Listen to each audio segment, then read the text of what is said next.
राधे राधे दोस्तों, जय श्री कृष्णा। कैसे हैं आप सभी लोग? आशा करती हूँ आप सब अच्छे होंगे और मैं भी अच्छी हूँ। तो दोस्तों, आज हम श्रीमद् भागवत कथा का चौथा स्कंद पढ़ेंगे। कंदर्प मुनि एवं स्वयंभू मनु की पुत्रियों के वंशज दक्ष यज्ञ। चलिए, वीडियो को स्टार्ट करने से पहले जिन लोगों ने अभी तक चैनल को सब्सक्राइब नहीं किया है वे पहले सब्सक्राइब कर लें और वीडियो को लाइक करें। तो चलिए दोस्तों, वीडियो को स्टार्ट करते हैं। स्वयंभू मनु और शतरूपा की 3 पुत्रियां थीं, आकृति, देवहूति और प्रस्तुति। यद्यपि मनु महाराज के प्रियव्रत तथा उत्तानपाद 2 पुत्र थे, उन्होंने अपनी पुत्री का विवाह रुचि ऋषि से इस शर्त पर किया था कि वे अपनी नाती का पालन पोषण करेंगे। मनु ने यह अजीबोगरीब शर्त इसलिए रखी क्योंकि वे जानते थे कि स्वयं भगवान रुचि ऋषि के यहाँ पुत्र रूप में प्रकट होने वाले हैं। तत्पश्चात आकुति के गर्भ से भगवान यज्ञ प्रकट हुए। उनके साथ दक्षिणा नामक एक कन्या भी थी, वह स्वयं लक्ष्मी देवी का अंश थी। यह देखकर मनु अत्यंत प्रसन्न हुए क्योंकि अब उन्हें इस बात का दुख नहीं था कि उन्होंने अपने जमाई को संतान सुख से वंचित किया है। भविष्य में भगवान यज्ञ दक्षिणा से विवाह करके 12 पुत्र उत्पन्न करते हैं। वे 12 पुत्र तुषित नामक देवता बने और भगवान ने स्वयं इंद्र की उपाधि स्वीकार की। कंदर्प मुनि की कन्या अनसुईया का विवाह आत्रि मुनि से होता है और ब्रह्मा जी उन्हें प्रजा उत्पन्न करने का आदेश देते हैं। आज्ञा पालन करने के उद्देश्य से आत्रि अपनी पत्नी के साथ ऋणक्ष नामक पर्वत की घाटी में जाते हैं और वहां निर्विद्या नदी के तट पर तप में लीन हो जाते हैं। प्राणायाम द्वारा अपने मन पर ध्यान केंद्रित करके अत्रि मुनि 100 वर्ष तक एक पैर पर खड़े रहते हैं और भोजन के नाम पर केवल वायु सेवन करते हैं। वे प्रार्थना करते हैं, मैं भगवान जगदीश की शरण लेता हूँ, मुझ पर प्रसन्न होकर वे मुझे अपने ही समान पुत्र प्रदान करें। तब के फलस्वरूप अत्रि के सिर से अग्नि की लपटें निकलने लगती हैं और इसे देखकर भगवान ब्रह्मा, विष्णु तथा शिवजी अन्य देवताओं, गंधर्वों, अप्सराओं, सिद्धों, विद्याधरों एवं नागों के साथ उनके आश्रम में आते हैं। ये तीनों अपने अपने वाहन हंस, गरुड़ और बैल पर विराजमान थे।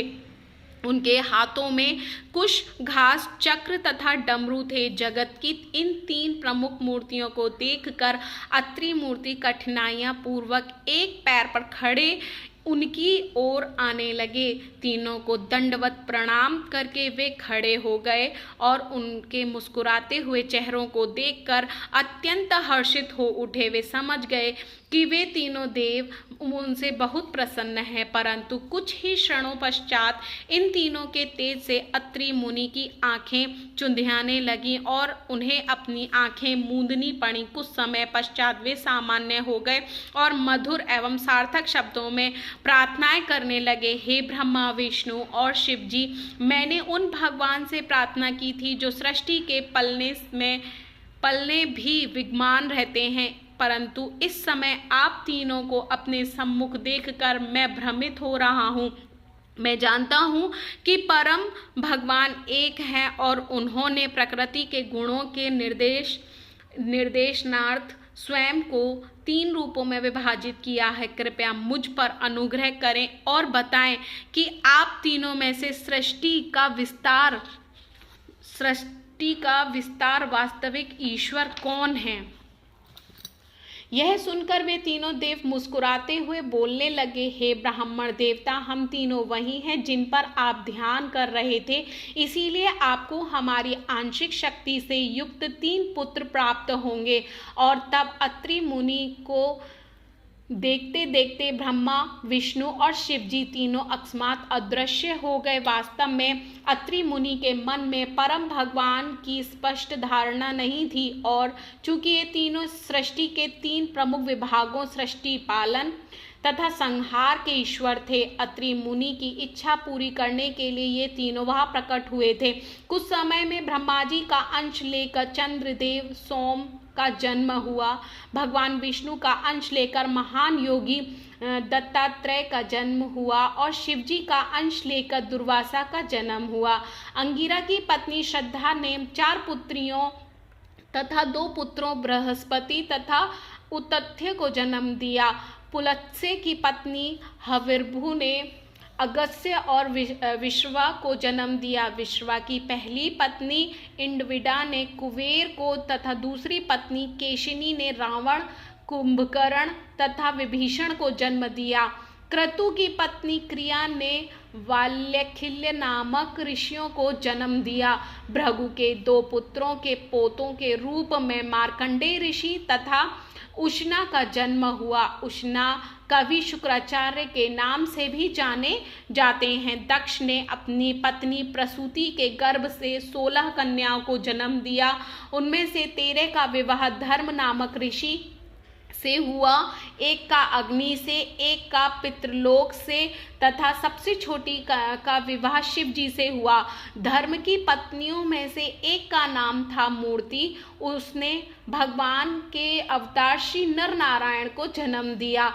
नर नारायण के प्रकाट्य के समय प्रत्येक व्यक्ति का मन शांत हो गया और समस्त दिशाएं हर्षोल्लास से भर उठी। स्वर्गलोक से संगीत की मधुर ध्वनि सुनाई देने लगी और आकाश से पुष्टवृति होने लगी। गंधर्व और किन्नर गायन करने लगे, अप्सराएं नृत्य करने लगी और महान ऋषिगण वैदिक मंत्रों का उच्चारण करने लगे। भगवान को प्रकट हुआ देखकर ब्रह्मा जी एवं अन्य देवगण सादर उनकी वंदना करने लगे। इन सब स्तुतियों को स्वीकार कर भगवान नर नारायण ने उदारता पूर्वक देवताओं की ओर देखा और फिर वहां से गंधमादन पर्वत की ओर प्रस्थान किया। दक्ष की पुत्री स्वाहा का विवाह अग्नि से हुआ।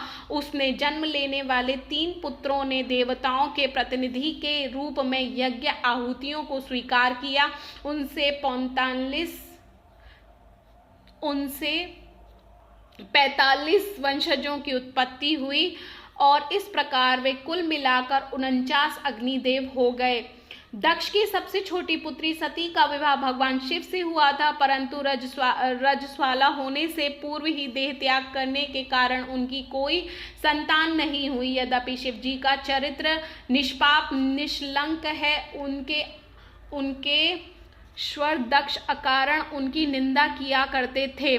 शिवजी से विवाह सती का चुनाव था, परंतु क्योंकि शिवजी का व्यवहार, वेशभूषा आदि अति विचित्र थे, दक्ष ने कभी भी अपनी पुत्री के चुनाव का अनुमोदन नहीं किया।